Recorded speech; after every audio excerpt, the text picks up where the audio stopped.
eu trabalhei por 10 anos para Google e Facebook na França e eu resolvi me mudar na cidade maravilhosa. Aí eu comecei a criar uma primeira empresa de eventos, a minha especialidade é curadoria, e ao longo de todos os encontros eu tive a sorte maravilhosa de encontrar essa mulher fantástica. Estou muito feliz em compartilhar o palco com ela, Clarissa Bolchini, e hoje eu tenho duas empresas, uma de curadoria de eventos sobre tecnologia e uma outra que se chama Templo Ventures, que é um venture studio, que é uma empresa que cria startups. Aí eu tenho 7 startups ao redor do Brasil, de construção civil, saúde, enfim, um pouco de tudo. E todas elas têm como ponto comum o que está acontecendo com inteligência artificial e como criar experiências sensacionais. Então vai ser um prazer bater um papo contigo. O Xavier explicou tão bem, tão melhor do que eu leria o currículo e todas as informações deles, que eu já vou abrir para vocês e vocês seguem o papo. Uma salva de palmas para eles. Tá com vocês. Obrigado, gente. E antes de mais nada, de novo, obrigado. É muito bom ver o Rio ser movimentado assim, ter vocês aqui, o Senac, o Sebrae, toda essa galera que vem do Brasil inteiro. E é muito bom te reencontrar. Pode se apresentar rapidamente, só para dar um contexto de onde você está, mas também de onde você vem, porque ela trabalhou como um grande amigo meu na França, ela fala perfeitamente francês, inclusive. Clarissa, o palco é seu. Xavier. Boa tarde, pessoal, tudo bem? Estão me escutando? É meio diferente aqui, né? Você fica meio ouvindo várias coisas. Mas é um prazer estar aqui, obrigado. Não sei se o Gabriel, que nos convidou, está aqui. Muitos queridos na plateia, ex-alunos, minha sócia e vários amigos.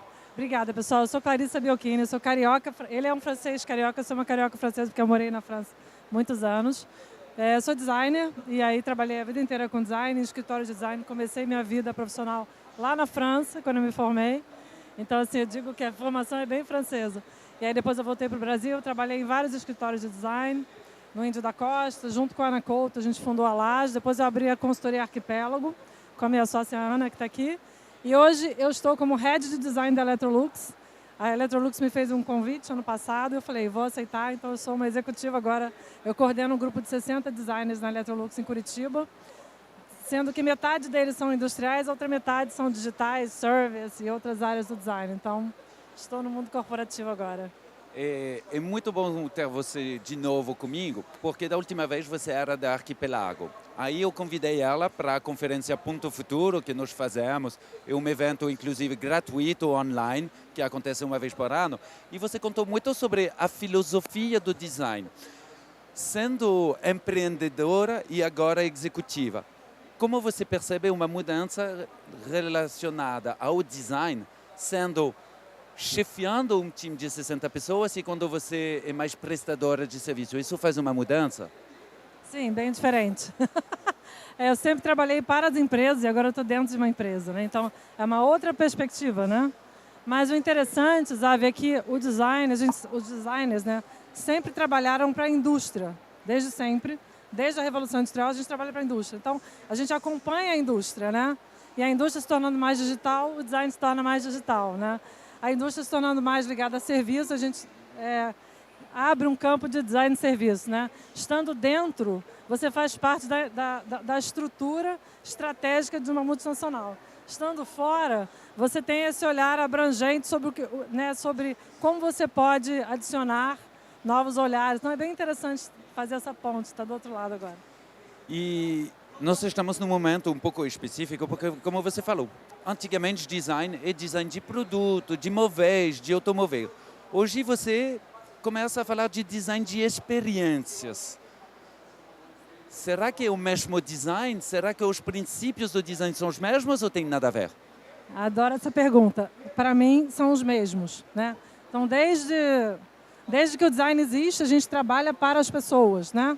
A gente faz pesquisa de contexto desde a Bauhaus, né?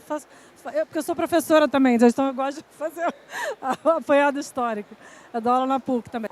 Mas assim, o designer sempre trabalhou para as pessoas. A gente observa e a gente identifica um problema e a gente projeta, né?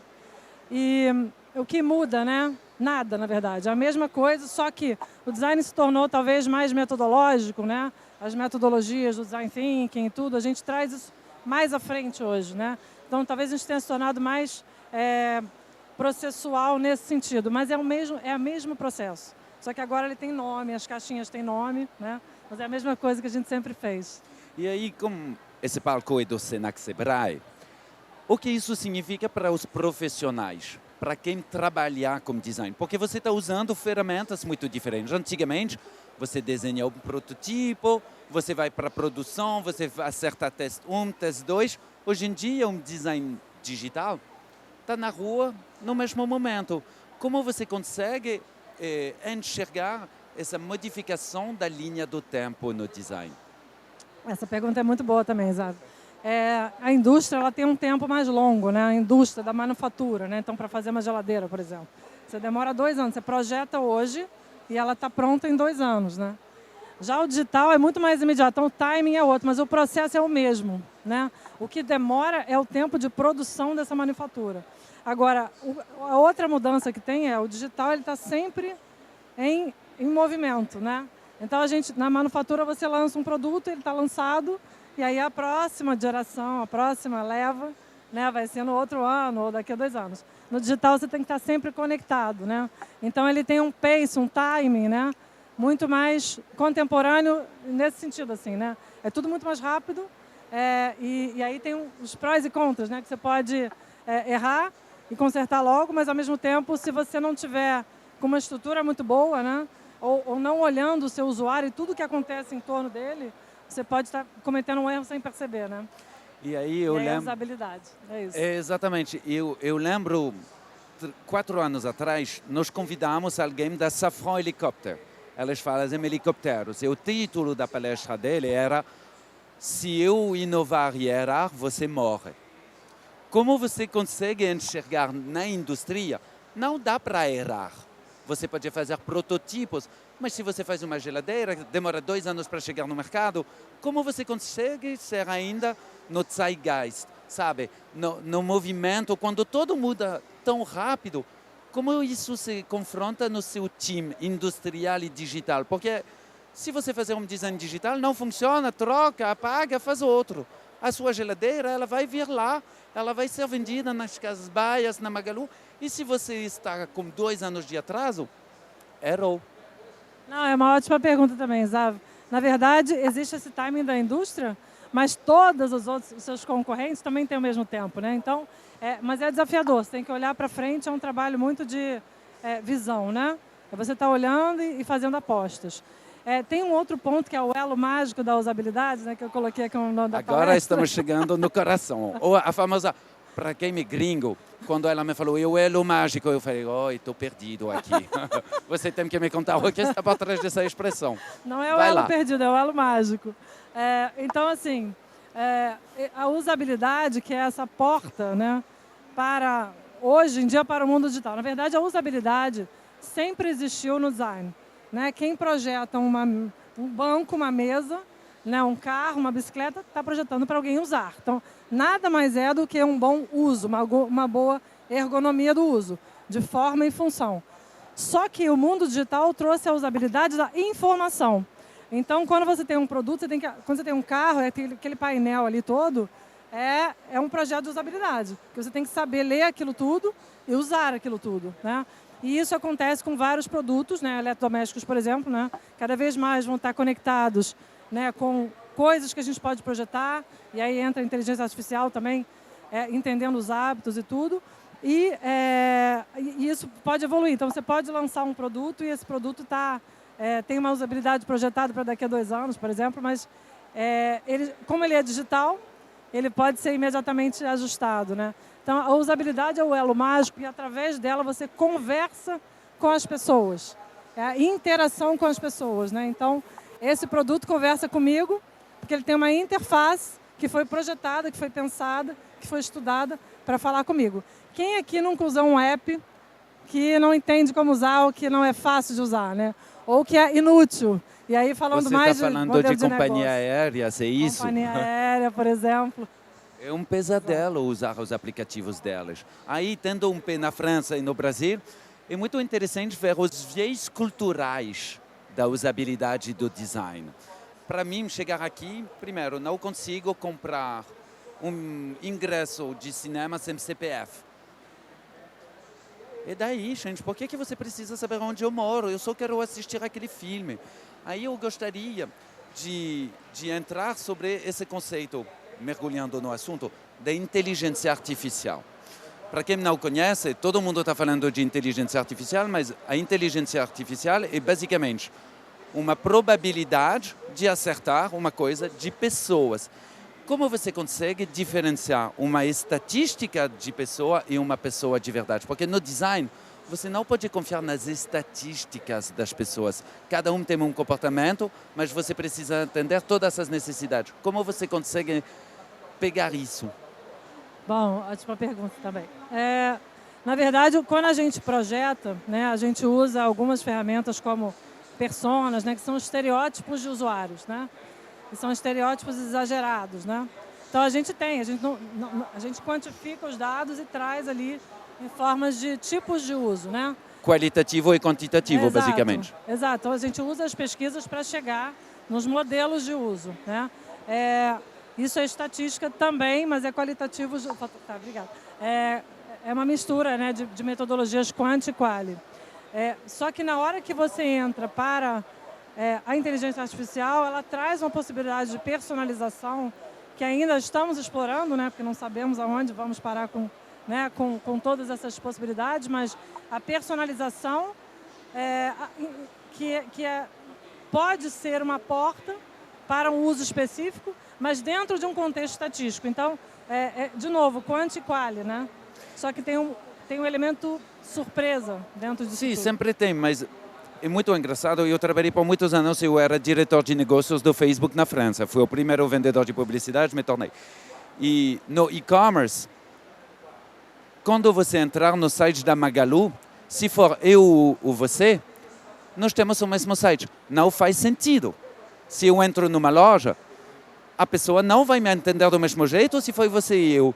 Então, as necessidades tecnológicas é pensar como eu vou conseguir criar experiências, desenhar experiências ou produtos que faz com que, naturalmente, se você falar comigo ou com Clarissa, você não vai se comportar do mesmo jeito. Vocês estão trabalhando nisso? Sim, a gente está estudando isso hoje no design, né? Na Electrolux também. Aí a geladeira pode ser a mesma, tá? Pode ser a Mas mesma. o conteúdo não. Exatamente, o conteúdo não. Então, modelos de uso diferentes para diferentes tipos de comportamento. Eu né? vou colocar mais, provavelmente, cervejas, talvez. Tá. E aí você já vai saber, né? Então, mas isso você falou uma coisa muito legal, assim. Eu acho que o futuro da usabilidade vai evoluir para... dentro desse futuro existe a customização que talvez seja automática. Então, talvez no futuro você entre no site, no futuro próximo, talvez você entre no site da Magalu e e não seja o mesmo site, né? Não em termos das ofertas, mas... Então, eu concordo plenamente. E quando você é profissional, já que estamos no Senac, a dificuldade é saber até onde a tecnologia ela faz uma diferença ou até onde você só está cortando os cabelos em quatro, que é uma expressão francesa, não sei se traduz bem. Basicamente, você está tentando complexificar uma coisa que não deveria. Talvez a minha geladeira, ela tem algumas possibilidades de funcionalidade ou personalização, mas no final das contas, o propósito é quase o mesmo. Já eu gostei do seu exemplo do carro. O carro, obviamente, dependendo de onde eu vou, de quem está dirigindo, faria sentido ser mais personalização. Como você enxerga isso dentro da Electrolux? É isso que me interessa. Vamos mergulhar um pouco, porque eu ouvi falar muito que todas as palestras são muito não aprofundando. Então, vamos lá, nos conta. Obrigada, sabe? Então, o que eu estou enxergando nesse time que eu estou liderando né, como eu falei, tem industrial designers e tem UX designers, service designers. E ontem eu estava falando para eles o seguinte, eu estou enxergando a integração cada vez maior, né? E, de verdade, tem um time no meio que é o Interaction, né, que faz os botões mesmo, né, que vão evoluir para um digital. Então, assim, cada vez mais uma integração entre essas equipes, entre esses trabalhos, né, porque um vai se entrelaçar com o outro, né? E aí as metodologias são as mesmas, né, olhar para o usuário, trazer, né, os estereótipos e criar os fluxos de comportamento. Só que tem um desafio no design, que são as terminologias. Cada designer, né, cada área do design usa as suas terminologias, né? Então, assim, é um problema do design, né? Como unificar essas terminologias, né? O que é um fluxo, o que é uma jornada. E agora com o CX também, essas terminologias...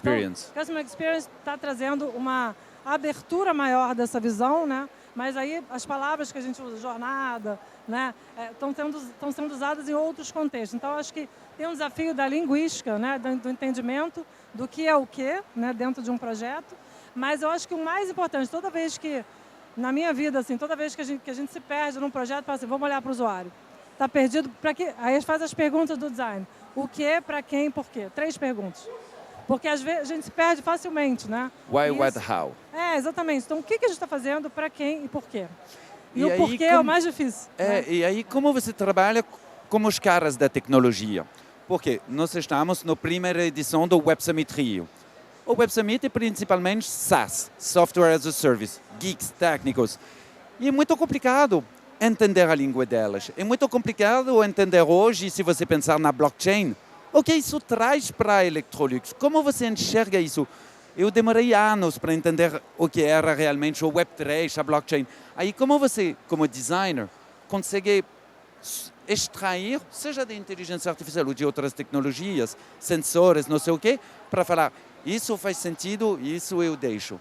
Então, eu acho que o designer... Isso não foi uma ótima pergunta. Foi uma ótima pergunta. Brincando. Eu já falei isso várias vezes. Estou zoando você. Lembra, sou carioca. É verdade. A gente combinou a roupa aqui. Última pergunta, então, né? O designer, para mim, ele cria pontes. Então, eu acho que um dos papéis do designer tá vindo isso daqui, uma área dentro de uma empresa. Uma área falou isso, outra área falou isso. Vamos juntar e vamos conversar sobre isso. E não dizer sim ou não, porque o sim ou não existe. Existe, né, um entendimento daquilo, né? Então, é isso. A gente cria pontes. Não é fácil criar as pontes, porque você cria pontes entre linguagens, entre mindsets diferentes, né? E a gente não pode ficar engessado no nosso próprio mindset, né? Então, a gente tem que ouvir os outros mindsets e tentar juntar numa linguagem só. Então você é uma tradutora. É bridge maker. Ok, gostei da imagem. E nós eu vi uma palestra, inclusive, se vocês não viram, a palestra do CEO da NVIDIA. É uma empresa de tecnologia super geek. E ele falou uma coisa, nós estamos no momento iPhone da inteligência artificial. O que isso significa? Nós já usávamos Facebook, Instagram, tudo. Agora nós estamos empoderados com a inteligência artificial, ChatGPT, enfim, todo mundo está falando disso agora. E o que eu percebo, eu vejo a fronteira do digital gap, ou seja, a diferença entre quem sabe e quem não sabe está aumentando absurdamente. Hoje em dia, você consegue fazer curta-metragem, não sei como se fala, um filme, curta-metragem, sem saber fazer edição vídeo, só usando inteligência artificial. Você vai conseguir criar essas pontes sem saber de design.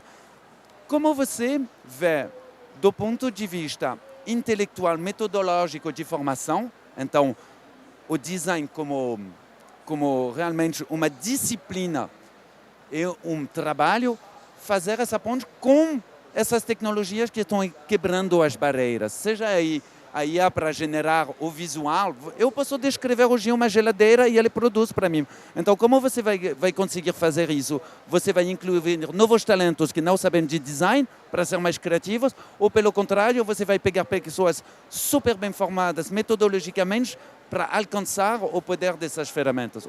Os dois. Adorei a pergunta, obrigada. É a última, né? Zav, eu acho que... Para mim, o design não é mais uma disciplina, ele é um mindset mesmo, né? Então, tem a parte do craft, tem a parte do pensamento, né? Que é saber abordar uma questão, né? Então, eu acho que cada vez mais pessoas com mindset de design vão ser importantes nas empresas. E não necessariamente precisam ser designers, mas aprender a pensar como designer também não é... Precisa de treinamento, né? Então, eu acho que esse tipo de pensamento que é disruptivo, né? Abrangente, sistêmico e contextual ao mesmo tempo, é que vai ajudar como chama, nessa... Interseções? Nessas interseções, exatamente. O que a gente faz com isso? Vamos fazer as perguntas. Né? É isso. Sim, vamos abrir para perguntas, mas eu vou começar com a primeira, desculpa. Eu realmente vejo essa conexão muito forte sobre como alcançar o poder da tecnologia. Todo mundo sabe que tecnologia é ferramenta e como você usa essa. Então, sim, é muito bom ter um mindset, mas para treinar isso, para fazer isso, eu acho que nós precisamos de guias, sabe, dessas caminhadas, dessas jornadas, qualquer que seja. Aí eu gostaria de ouvir você sobre dicas práticas para alcançar esse mindset. Não estou falando só vem no Ponto Futuro ou no Web Summit, mas dicas práticas de o que eu faço. Eu vou perguntar para o Senaco, para o Sebrae, para achar especialistas. Pelo contrário, eu vou fazer projetos. Quais são as suas dicas para as pessoas? Para essa prática dessa abordagem? Exatamente, para ter esse mindset, porque é muito fácil. Para aprender você tem que errar. Sim, mas fazendo o quê? Para onde eu começo? Uma caminhada sempre começa como um primeiro passo. E você tem que mexer como o ChatGPT, mas para fazer o quê? Como você... Quais são suas dicas para minha mãe ou para meu sobrinho? Para pensar como designer? Exatamente, para praticar esse mindset. Além de seguir um curso seu. Então, é difícil. É a mesma coisa que aprender um instrumento musical, entendeu? É por aí, assim. Então, tem uma metodologia. Você tem uma metodologia, mas você tem que treinar e você tem a sua forma de aprender. Okay. E você só vai aprender em cima daquele instrumento. E o instrumento é o problema. Problematização. Então, tem um problema, mas assim, não é uma coisa simples. Você pode começar com coisas simples, que é o que a gente ensina na faculdade de design. A faculdade de design são projetos. 8 projetos. Do início ao fim você vai fazendo. Ok, gostei. Aí. Mas precisa ter muita cultura de outras áreas também, senão você vai ficar bitolado. Então você tem que ter caminhadas. Quando você falou caminhada, achei que era caminhada ao ar livre. Precisa também. Não, caminhada obviamente. na praia, enfim. Você precisa andar por outros lugares para você poder ter a mente aberta. E entender que estão acontecendo outras coisas. Então precisa de arte. Então, curiosidade. Curiosidade total, assim. Curiosidade e metodologia. E criatividade. Eita, nada menos. Vamos abrir para perguntas. Se alguém tem uma pergunta. Dá tempo da gente fazer uma perguntinha só. Uma perguntinha. Fala seu nome, por favor. Nossa, tem alguém aqui. Olá, tá conseguindo ouvir? Dá para ouvir. Prazer, Guilherme. Eu queria fazer uma pergunta sobre, muito relacionada aos processos de design, né? Quando a gente olha, a gente tem o design thinking, product thinking, a gente entra tudo dentro dessas abordagens. Vocês acham que a IA, ela vai trazer uma redução do tempo de jornada para a gente executar os nossos processos, tanto para fazer uma Google Sprint Design, alguma coisa do tipo? Você acha que a IA vai apoiar a gente nessa construção e redução de tempo? Se a IA vai apoiar na redução de tempo... Um pouco da eficiência. Eu consegui cortar projetos na minha empresa, numa startup, por 90%. Eu consigo escrever um edital em 3 horas. Antigamente era entre 7 e 10 dias. Então, sim, está cortando. Não vai. Está. Agora. Então, mas é muito complicado entender como você faz isso, por exemplo, quando você vai desenhar um produto. Mas, por exemplo, reduz muito o tempo do POC, do Proof of Concept. Aí eu consigo testar 20 em vez de testar uma e esperar o outro. Mas eu acho que a gente reduz em alguns momentos do processo, não em todos. Então, assim, na hora do defining the problem, é a nossa cabeça mesmo. Porque senão vai ser interpretado por alguém que não é você, né? Mas, enfim, é um caminho a ser percorrido. Obrigado pela pergunta. Mas super obrigado. Sempre bom ver você e bom Web Summit. Tchau, gente. Obrigada, pessoal. Valeu. A gente continua em seguida. Valeu, obrigado. Obrigado pela presença.